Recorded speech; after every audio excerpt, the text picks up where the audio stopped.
Hey, I just want to take a minute and talk about comms. Don't even get me started. I'm not talking about commies. I'm talking about communications. Last night, roughly 3 a.m., I believe, Eastern Time, till about 6:30 Eastern Time in the morning, At&t, some Verizon, T-Mobile, Cricket, Straight Talk, a whole bunch of major cellular carriers experienced a down. Everything was down. Nobody could make calls. Some people reported their phones are automatically dialing 911. Other people were put into SOS mode on their phone where they could only dial 911. Multiple large cities and small town 911 systems were out. They could not receive calls. There were no 911 calls. It was impossible to get help.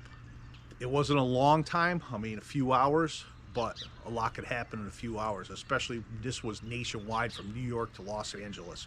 And I don't know how far down. The reports are still coming in. I believe there was 60,000 reports of their cellular phone service being out. Those are reports in the middle of the night, so not everybody's looking at their phone. I had no idea this happened until I woke up this morning. So there's a lot more down than what's reported. Still, at this time, there's no reason why things went down. There was no reason given. Communications are important, especially if you need to seek medical or some kind of help for whether it be a fire or an accident or what. That's why I want to talk about communications. For about almost a year now, I've been a licensed ham operator. There's radios that you can use, and I urge you to look into. And not just ham radios. There's a Gmrs. We do need a license to use Gmrs. However, there's no exam. You can go to the FCC website and sign up, and it's $35. I haven't received it yet. I didn't apply for it. I am going to, because I like the idea of having the option of GMRS or ham radio frequencies. With GMRS, if you get a license, your family falls under that license. So you can basically buy 2 GMRS radios, have one at home base, at your home or your work or wherever. You could have multiple radios. Your kids could all have radios, and you all fall under that single license with no test. And you'd be able to communicate to each other, whether it be direct communication on a GMRS channel or using a repeater for longer distance. I'm not going to get into too many details. Mainly what I want to do is just let you know that there are options out there for communication that are really inexpensive. My ham radio, and this is the only one I have, I'm looking at under $50 right now. And it's probably one of the most popular Chinese radios out there. It's the Baofeng UV5R. It's an 8-watt version, they say. I've never tested that. Some people say it gets 5, but I could scan. I can put on police frequencies, fire stations in my nearby area. I can use it like a scanner to see what's going on. I can get the national weather on here. I can actually click over to an alarm or FM radio, local stations. So you can listen to normal radio with it. And I can operate on a couple different bands, which I am legally able to do with this. You do not need a license to have one and to listen, but as soon as you press that button and talk, you need to be licensed by the FCC. It is illegal to operate without a license. So I'm going to put a link to this radio down below where you can purchase it from my Amazon influencer links.